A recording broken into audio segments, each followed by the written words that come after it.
আসসালামু আলাইকুম বন্ধুরা। মাত্র 5 মিনিটে কিভাবে সহজ উপায়ে নাস্তা তৈরি করা যায় আজকের রেসিপি সেটাই থাকছে। এর জন্য প্রথমে লাগবে নরমাল তাপমাত্রায় থাকা 2টো ডিম,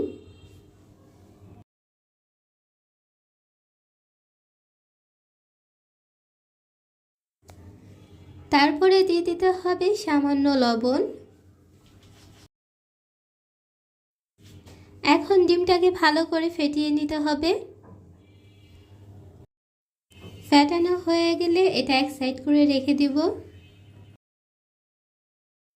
এই পর্যায়ে এসে একটা কড়াইতে পরিমাণ মতো তেল দিয়ে তেলটা গরম করে নিতে হবে।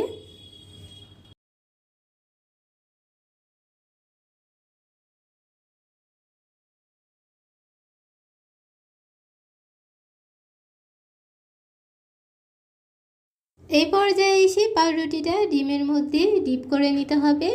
2 সাইড থেকে এটা ডিপ করে নিতে হবে। তারপরে এটা তেলের ভিতর ছেড়ে দিলাম।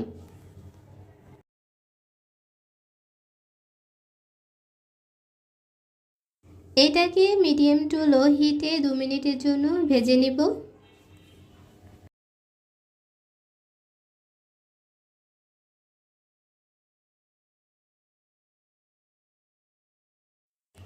এক পাশ ভাজা হয়ে গেলে উল্টে আরেক পাশ ভেজে নিব। একই নিয়মে সবকটা রুটি আমি ভেজে নিয়েছি। সবকটা রুটির উপর পাউডার সুগার এভাবে একটু ছড়িয়ে দিলাম।